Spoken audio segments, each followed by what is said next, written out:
Did you know lightning can strike silently? Let's find out why. Alright, so here's the deal. Lightning and thunder are like best friends. But sometimes they get separated. This phenomenon is called heat lightning.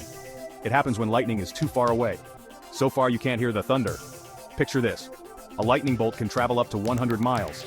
If you're more than 10 to 15 miles away, the sound of thunder just can't reach you. It's like trying to hear a whisper from across a football field. The light travels fast, 186,000 miles per second. But sound? Only 1,100 feet per second. Talk about a slowpoke. So next time you see lightning without the boom, remember it's not magic. It's just science playing hide and seek. And there you have it. Lightning can strike silently because thunder is just too slow. Stay curious, folks, and keep asking those electrifying questions.